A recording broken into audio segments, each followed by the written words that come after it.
ఈ ఉదయమున నీవు ఎవ్వరినీ కలుసుకొనక ముందు ప్రభువును కలుసుకో.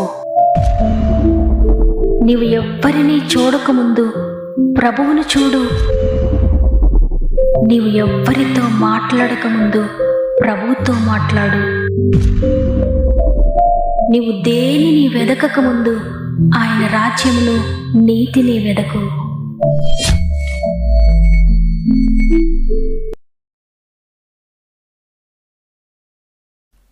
Praise the lord.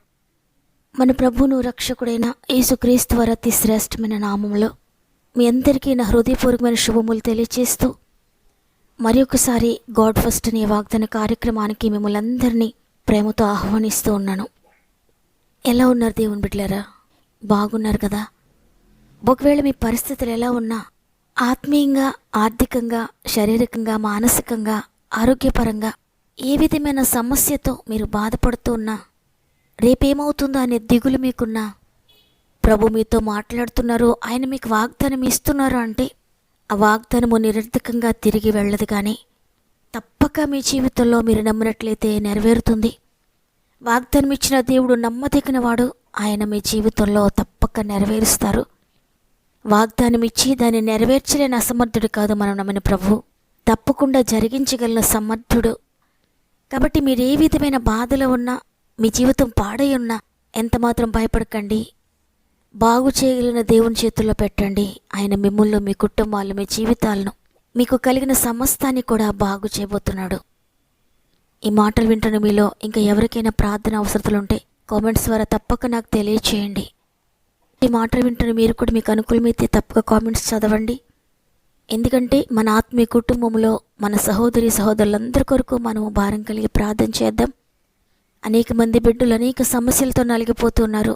వారి యొక్క విడుదల కొరకు ప్రతిదినము మన అనుదిన ప్రార్థనలో ప్రార్థన చేద్దాం. ఎవరైనా అనారోగ్యంతో, బలహీనంగా, సమస్యలతో ఉంటే చివరి ప్రార్థనలో తప్పక ఏకీభవించండి. పరిశుద్ధాత్మ దేవుడు మీ అందరినీ దర్శించి మీ జీవితాలన్నింటినీ కూడా బాగు చేయడానికి ఇష్టపడుతున్నారు. ఆయనకు సమర్పించుకుందాం. దేవుని శక్తిని మీరు పొందుకోబోతున్నారు. సమస్త మహిమ, ఘనత, ప్రభావములు దేవునికే చెల్లునుగాక. ఈరోజు ప్రభు మనకు అనుగ్రహిస్తున్న శ్రేష్టమైన వాగ్దానాన్ని చదువుకుందాం. 2వ రాజుల గ్రంథము 20వ అధ్యాయము 5వ వచనము. నేను నిన్ను బాగు చేసేదను. ఆమేన్. ఈరోజు ఈ మాటలు వింటున్న ప్రియ సహోదరి, ప్రియ సహోదరుడా, నా జీవితం పాడైంది, నన్ను బాగు చేసేవారు ఎవ్వరూ లేరు, ఎంత ఆలోచించినా నా జీవితం బాగుపడే పరిస్థితుల్లో కనబడడం లేదని ఈ ఉదయాన దిగులుతో ఉన్నవా? ప్రభు వాగ్దానం చేస్తున్నారు, నేను నిన్ను బాగు చేస్తానని.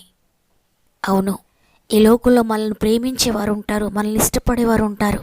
వారు మనల్ని ఎంతగానో ఇష్టపడి మనకి ఎంతో సహాయం చేస్తారు, కానీ వారు మనల్ని బాగు చేయలేరు. అయితే బాగు చేయగలిగిన సమర్థుడు ఈరోజు వాగ్దానం ఇస్తున్నారు, నేను బాగు చేస్తానని. ఎందుకంటే ఆయన తప్పక బాగు చేయగలడు నిన్ను. ఆనాడు హిజ్కియాతో మాట్లాడుతున్న ఈ మాట. హిజ్కియా శరీరము రోగంతో పాడైపోయింది. మరణకరమైన వ్యాధి అతని శరీరంలో ఉంది. ఇక ఏ డాక్టర్స్ బాగు చేయలేని స్థితిలోనికి ఆయన వచ్చాడు.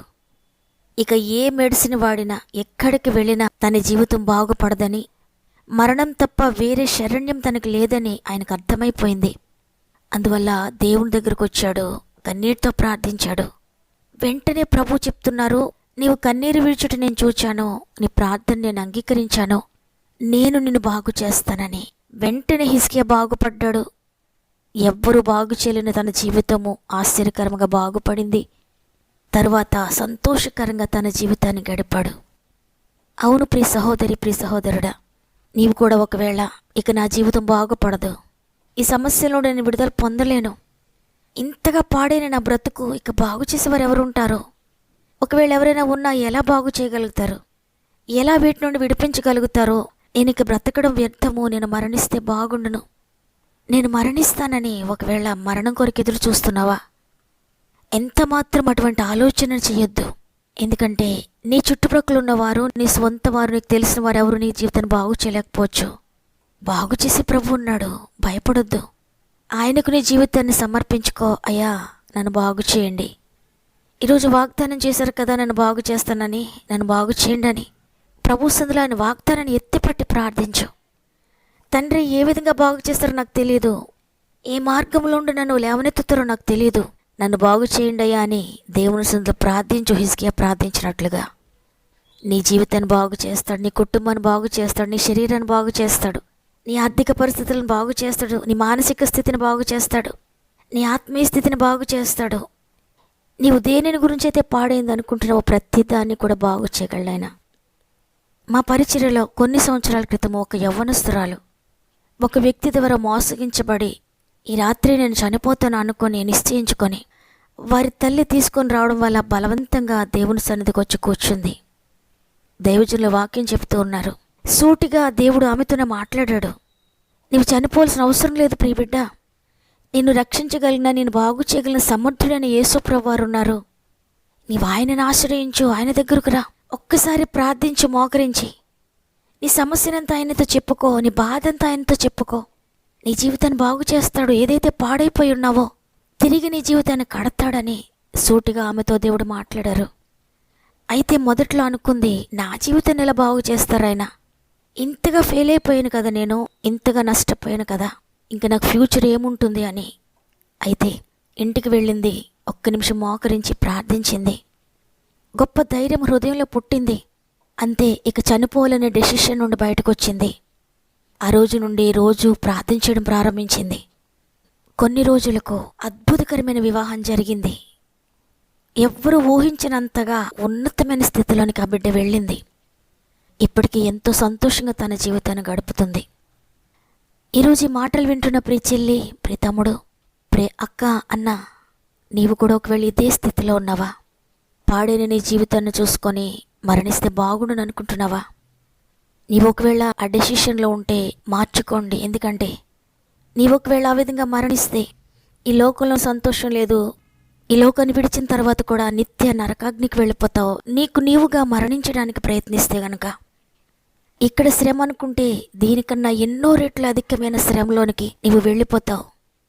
కాబట్టి ఎంత మాత్రం ఆ విధంగా ఆలోచించొద్దు. నిన్ను బాగు చేస్తానని వాగ్దానం చేసిన ప్రభు ఈరోజు నీ కొరకు కనిపెడుతున్నారు.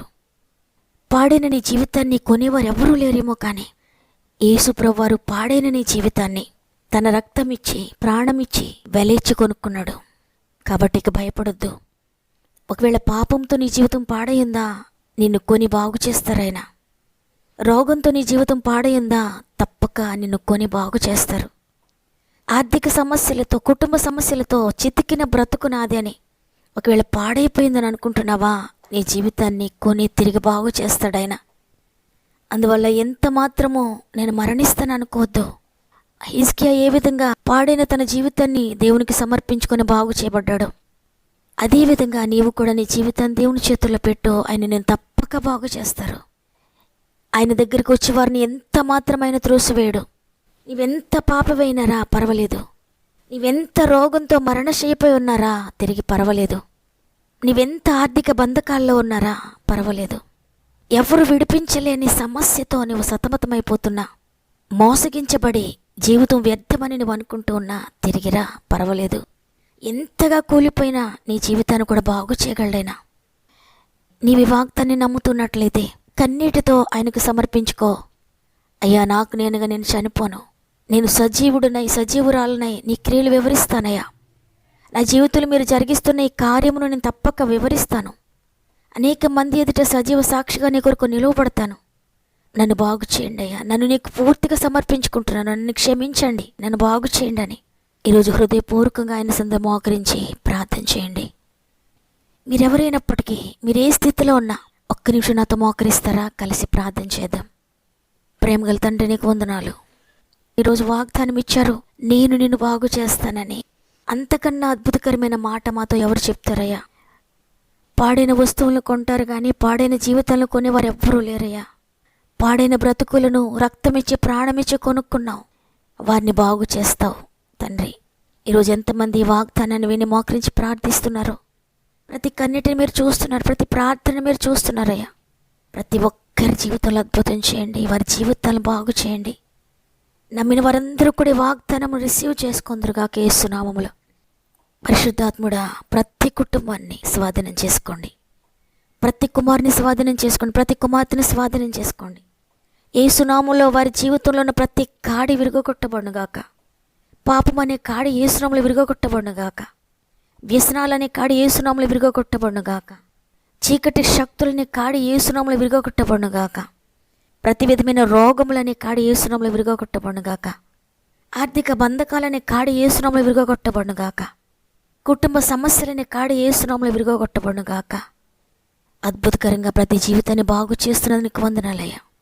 మా ఆత్మీయ కుటుంబంలో ఎన్ని వందల మంది, ఎన్ని వేల మంది ఉన్నారో, ఎంతమంది వాక్యాన్ని ప్రతిదినము వింటున్నారో, ఎంతమంది ఈ గాడ్ ఫస్ట్ ఛానల్ని సబ్స్క్రైబ్ చేసుకున్నారో, ఎంతమంది కామెంట్లో వారి అవసరతలు మాకు తెలియజేస్తున్నారో, విశ్వసించి ప్రార్థిస్తున్నారో, అందరి జీవితాల్లో యేసునామములో బాగుపడునుగాక. అందరి జీవితాల్లో దుఃఖము సంతోషంగా మార్చబడునుగాక. అందరి జీవితాల్లో కన్నీరు నాట్యముగా మార్చబడునుగాక. జీవితాల్లో ఉన్న ప్రతి లోటు కూడా తీర్చబడునుగాక యేసునామములో.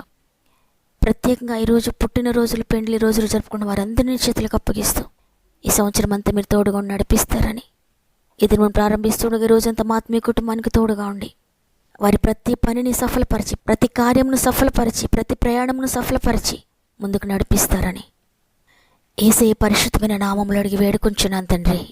ఆమెన్. ఈ మాటలు వింటున్న ప్రియ సహోదరి, ప్రియ సహోదరుడా, ఎంత మాత్రం భయపడకండి. ప్రభు ఇచ్చిన వాగ్దానం తప్పక మీ జీవితంలో నెరవేర్చబోతున్నాడు. ఆయన మీ జీవితాలను బాగు చేయబోతున్నాడు. గట్టిగా పట్టుకునే వాగ్దానాన్ని. ఈ వాగ్దానం నీ జీవితంలో నెరవేర్చబడేంత వరకు ప్రభు సన్నిధిలో పోరాడండి. అద్భుత కార్యము చూడబోతున్నారు. దేవుడు నాతో మాట్లాడారు, ఈ వాగ్దానం నా కొరకే అని వారందరూ తప్పక ఆమెనని చెప్పండి, కామెంట్ చేయండి, తప్పకుండా లైక్ చేయండి, మర్చిపోకుండా తప్పకుండా మీకు తెలిసిన వారందరికీ షేర్ చేయండి. దేవుడు మిమ్ములు మీ కుటుంబాలను దీవించి ఆశీర్వదించునుగాక. దేవుని చిత్తమైతే మరల రేపు అందరం కలిసి ఆయనను స్తుతిందాం. అంతవరకు ప్రభు మీకు, మీ కుటుంబాలకు తోడేండి నడిపించునుగాక. God bless you.